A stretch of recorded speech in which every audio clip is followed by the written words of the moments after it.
Students, today we discuss about the long-term objective of Indian economic planning.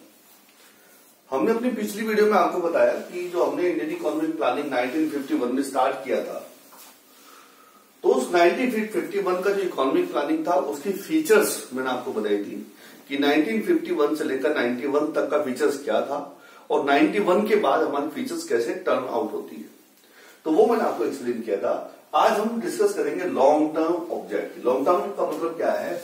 वो objective जो 1951 से continue चले आ रहे हैं, कंटिन्यू यानी आज तक हमारी जो इकोनॉमिक प्लानिंग है उनके ऑब्जेक्टिव है। तो ऐसे ऑब्जेक्टिव को बोलते हैं लॉन्ग टर्म ऑब्जेक्टिव। उनमें सबसे पहला ये हमारा ऑब्जेक्टिव है इक्विटेबल डिस्ट्रीब्यूशन और इक्विटी। सबसे पहले तो समझिए कि बहुत सारी चीज को बोलते हैं इक्वल डिस्ट्रीब्यूशन ऑफ इनकम।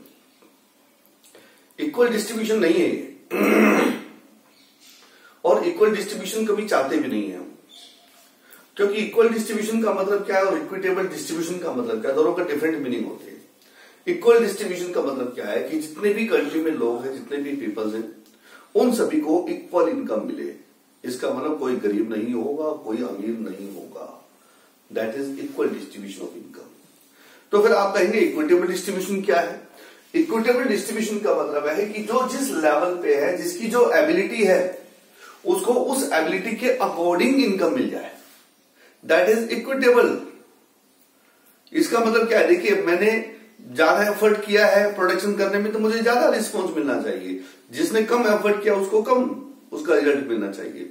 एक इंडस्ट्री होती है, इंडस्ट्री में एंटरप्रेन्योर ने भी एफर्ट किया है, कैपिटलिस्ट का कैपिटल भी लगा हुआ है, लेबर का लेबर वर्क भी लगा हुआ है।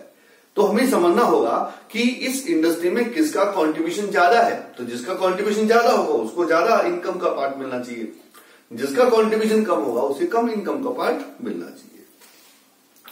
So income should be distributing among the people of the country according to their contribution in economic performance।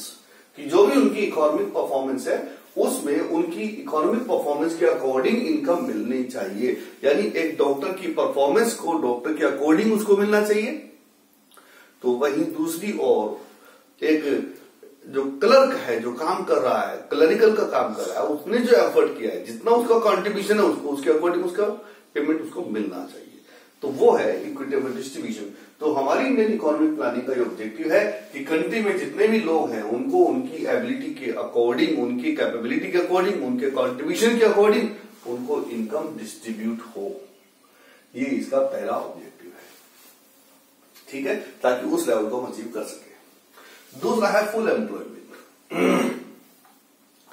हमारी कंट्री की सबसे बड़ी प्रॉब्लम अनएम्प्लॉयमेंट की है और इसी अनएम्प्लॉयमेंट से एक प्रॉब्लम क्रिएट होती है, इसको बोलते हैं पॉवर्टी। और उसी से फिर एक प्रॉब्लम और क्रिएट होती है टेररिज्म। क्योंकि बहुत पुराने बड़े बुजुर्ग लोग एक बात कहते थे, खाली दिमाग शैतान का घर। कि जो लोग अनएम्प्लॉयड होते हैं, खाली दिमाग, उनके पास कोई काम नहीं है। और क्योंकि बॉडी तो सबको दिया है, बॉडी की रिक्वायरमेंट तो सभी के साथ है। अब उस रिक्वायरमेंट को सेटिस्फाई करने के लिए उनको मनी की रिक्वायरमेंट भी है, तो मनी किसी न किसी इलीगल तरीके से अर्न करने की कोशिश करते हैं।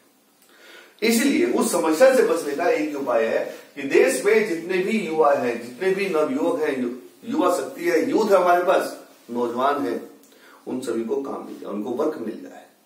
तो सभी को फुल एम्प्लॉयमेंट का ऑब्जेक्टिव हमारी इकोनॉमिक प्लानिंग का एक मेन टारगेट है कि every year every economic planning should to give more and more employment to the public of the country। ये भी हमारा एक टारगेट है।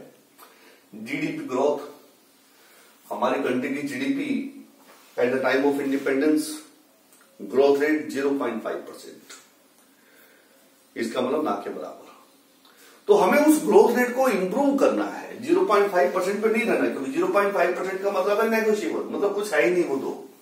तो हमें उस ग्रोथ रेट को अचीव करना है। जैसे उसके बाद जो हमने इकोनॉमिक प्लानिंग जैसे जैसे हमने सेटअप की, तो हमारी जो इकोनॉमिक प्लानिंग की जो ग्रोथ है वो एवरेज होल द ईयर जितनी हमने इकोनॉमिक प्लानिंग कंप्लीट की उसमें लगभग 4.6% के आसपास रही है। तो उस इकोनॉमिक प्लानिंग के टारगेट को अचीव करना कि हम हाई ग्रोथ रेट को अचीव कर सके। इसका मतलब कंट्री में प्रोडक्शन को इंक्रीज करना, क्योंकि जीडीपी ग्रोथ तब होगा जब कंट्री में प्रोडक्शन इंक्रीज होगा। प्रोडक्शन चाहे वो एग्रीकल्चर का हो चाहे वो इंडस्ट्री का हो, वो इंप्रूव होना चाहिए। तो वो हमारा टारगेट है कि हम अपनी कंट्री में प्रोडक्शन को इंक्रीज करें ताकि हमारी कंट्री की इनकम इंक्रीज हो। मॉडर्नाइजेशन, 70% पॉपुलेशन एग्रीकल्चर पर based, no irrigation facility, old equipment, हमारे फार्मर ओल्ड इक्विपमेंट यूज कर रहे थे। इंडस्ट्रीज कैपिटल गुड्स की ना के बराबर, कुछ consumer industry, small scale industries नहीं थी कंट्री में, उनको डिस्ट्रॉय कर दिया गया था ब्रिटिश रूलिंग के दौरान। इसलिए अब जरूरी था कि जो हमारा एग्रीकल्चर सेक्टर है या इंडस्ट्री सेक्टर है उसको इंप्रूव करना, उसमें मॉडर्न इक्विपमेंट का यूज करना, मॉडर्न टेक्नोलॉजी का यूज करना, उसको कंप्यूटराइज करना, उसमें सॉफ्टवेयर सिस्टम को इंट्रोड्यूस करवाना, ये जरूरी था। और इसीलिए हमने एक ऑब्जेक्टिव रखा कि हम स्लोली अपनी इकोनॉमी को मॉडर्न इकोनॉमी में कन्वर्ट करेंगे, यानी एक ये कहिए कि क्लासिकल इकोनॉमी से एक मॉडर्न इकोनॉमी की तरफ हमें उसको मूव करके ले जाना था। तो ये हमने इसका 4th टारगेट हमने रखा अपनी इकोनॉमिक प्लानिंग का। अब इन सभी से ऊपर यानी इन चारों का कॉम्बिनेशन है सेल्फ सफिशिएंसी, कि कंट्री में हम जो भी प्रोडक्ट प्रोड्यूस कर रहे हैं या हमारी जो भी रिक्वायरमेंट है जिसको हम दूसरी कंट्री से इंपोर्ट कर रहे हैं, चाहे वो अमेरिका हो, जापान हो, जर्मनी हो, चाइना हो, उनसे हम इंपोर्ट कर रहे हैं, तो हमें एक टारगेट लेकर चलना था कि हम उन इंपोर्ट को धीरे धीरे समाप्त कर दें और हम सेल्फ सफिशिएंट हो जाएं। इसका मतलब जिन भी चीजों की हमें रिक्वायरमेंट है उन गुड्स का प्रोडक्शन हम अपनी कंट्री में ही करें। अभी लेटेस्ट में एक, क्योंकि हम जानते हैं कि हमारा इस समय जो देश है वो कोरोना वायरस से पीड़ित है, और उस ऐसे 4th जो हमारा लॉकडाउन स्टार्ट हो रहा है उससे पहले मोदी जी जो हमारे देश के प्राइम मिनिस्टर है, उन्होंने एक टारगेट दिया है कि हमें अपनी इकोनॉमी को सेल्फ सफिशिएंट बनाना है, क्योंकि अब हम समझ गए हैं कि जितना हम दूसरी कंट्री पर डिपेंड होंगे हम उतने तबाह होंगे, उतने हमें नुकसान होगा, हमारी कंट्री में एम्प्लॉयमेंट लेवल इंक्रीज नहीं होगा। हम बहुत सारे प्रोडक्ट को चाइना और दूसरे कंट्री से इंपोर्ट कर रहे हैं, इससे हमारी लोकल इंडस्ट्रीज इंप्रूव नहीं होगी। पिछले 6 साल में 7 साल में हमने फॉरेन इन्वेस्टमेंट को अट्रैक्ट किया है, हमने अपनी कंट्री में इन्वेस्टमेंट को इंट्रोड्यूस नहीं किया, और उसका सबसे बड़ा नुकसान हमें यही रहा कि हमारी लोकल इंडस्ट्रीज उतनी इंप्रूव नहीं रही। इसलिए अब ये बात समझ में आने लगी है कि हमें सेल्फ सफिशिएंसी को अचीव करना है। क्लियर है बात? तो सेल्फ सफिशिएंसी हमें अचीव करनी है, तो ये हमने एक लॉन्ग टर्म ऑब्जेक्टिव रखा। तो देखिए ये हमारे वो ऑब्जेक्टिव है जो जनरल है, जो जरूरी है। देखिए हमारा देश बहुत बुरी तरीके से अनइक्विटेबल इनकम डिस्ट्रीब्यूशन से में फंसा हुआ है। मतलब बहुत सारे लोग हमारी कंट्री के ऐसे जो बहुत गरीब है, जैसे हम अनइक्वल डिस्ट्रीब्यूशन को हम थोड़ा समझाएं, आपको डिस्ट्रीब्यूशन ऑफ इनकम को हम समझाएं, तो हम ये समझेंगे कि हमारी कंट्री के लगभग 20% पॉपुलेशन ऐसी है, हमारी कंट्री की 20% देखिए, अगर हम आज अपनी कंट्री के मानते चलते हैं कि 140 करोड़ की जनसंख्या, 140 करोड़ की पॉपुलेशन है, तो 20% का मतलब हो गया 28 करोड़, कि हमारी कंट्री की 28 करोड़ पॉपुलेशन ऐसी है जिसके पास पूरी कंट्री का 1% कैपिटल है। ठीक है, आइए दूसरी तरफ, हमारी कंट्री के केवल 20 लोग ऐसे हैं, नॉट 20%, ओनली 20 पीपल, जिनके पास लगभग 40% कैपिटल है हमारी कंट्री में। देखिए कितना बड़ा डिस्ट्रीब्यूशन गैप है कि 20 लोग जिनके देश की लगभग 40% प्रॉपर्टी पर राज है, दूसरी तरफ 30 करोड़ लोग जिनका केवल 1% प्रॉपर्टी में शेयर है, कैपिटल में शेयर है। तो ये अनइक्वल डिस्ट्रीब्यूशन जो है वो कहां से क्रिएट होता है? अनइक्वल डिस्ट्रीब्यूशन क्रिएट होता है अनइक्विटेबल डिस्ट्रीब्यूशन ऑफ इनकम से, वहां से क्रिएट होता है। और वो इसलिए क्योंकि फुल एम्प्लॉयमेंट को हम अचीव नहीं कर पाते। हमारी बहुत सारी यूथ ऐसी है जो अनएम्प्लॉयड है, यूजलेस है, जिसका हम यूज कर सकते हैं, उसकी पावर का हम यूज कर सकते हैं, उसकी कैपिटल का हम यूज कर सकते हैं, क्योंकि ह्यूमन बीइंग भी एक ह्यूमन कैपिटल है जिसके बगैर सारे इक्विपमेंट फेल है।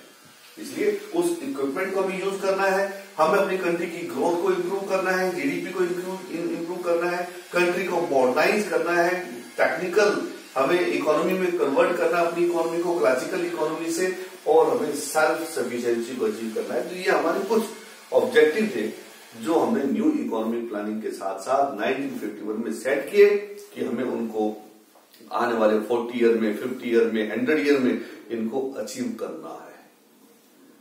लेकिन जितने भी हमने प्लान बनाए उन सभी प्लान के कुछ स्मॉल ऑब्जेक्टिव रहे। जैसे फर्स्ट 5 ईयर प्लान हमारा 1951 में स्टार्ट हुआ तो एग्रीकल्चर बेस्ड प्लान था, यानी एग्रीकल्चर सेक्टर को इंप्रूव करना, शॉर्ट टर्म प्लान। 1956 में हमने सेकंड 5 ईयर प्लान स्टार्ट किया जिसका ऑब्जेक्टिव था इंडस्ट्री को इंप्रूव करना। उसके बाद थर्ड 5 ईयर प्लान जो हमने 1961 में स्टार्ट किया उसका ऑब्जेक्टिव था इंफ्रास्ट्रक्चर, एग्रीकल्चर और इंडस्ट्री को इंप्रूव करना, और साथ ही साथ सेल्फ सफिशिएंसी और अनएम्प्लॉयमेंट को जो है अनएम्प्लॉयमेंट को सोल्व करना और सेल्फ सफिशिएंसी को अचीव करना। तो समय के साथ साथ जो हमने इकोनॉमिक प्लानिंग हमने सेट की, देखिए 1966 के बाद हमारी जो 1 ईयर प्लानिंग रहा 1966, 67, 67, 68, 68, 69, वो 1 ईयर प्लानिंग में हमारा टारगेट एक ही था, ग्रीन रेवोल्यूशन, हमारी कंट्री को self sufficient banana in the production of food grain, कि फूड ग्रेन के मामले में हमें अपनी इकोनॉमी को सेल्फ सफिशिएंट बनाना था। उसके बाद हमारी इकोनॉमी को डिफेंसिव मोड में हमें सेल्फ सफिशिएंट बनाना था, क्योंकि 1971 में हमारा चाइना के साथ वार हुआ, 1962 में हमारा 1971 में हमारा पाकिस्तान के साथ वार हुआ, 1965 में पाकिस्तान के साथ वार हुआ, 1962 में चाइना के साथ वार हुआ। तो इन वार को देखते हुए हमें समझना था कि हमें न्यूक्लियर पावर को भी लेके आना है, इसलिए हम चाहते थे कि हमारी कंट्री में एनर्जी का डेवलपमेंट हो, न्यूक्लियर एनर्जी हम डेवलप करें। तो बहुत सारे टारगेट, हमारे छोटे छोटे टारगेट डिफरेंट प्लान करे, लेकिन ये जो टारगेट आपके सामने है ये लॉन्ग टर्म ऑब्जेक्टिव है जो देश आजाद हुआ तब से लेकर आज तक बने हुए हैं, जो आपको तैयार कर लेनी चाहिए, क्योंकि एक ऑब्जेक्टिव जो है एग्जाम में 3 नंबर का 4 नंबर का आपसे पूछा जा सकता है। क्लियर है बात?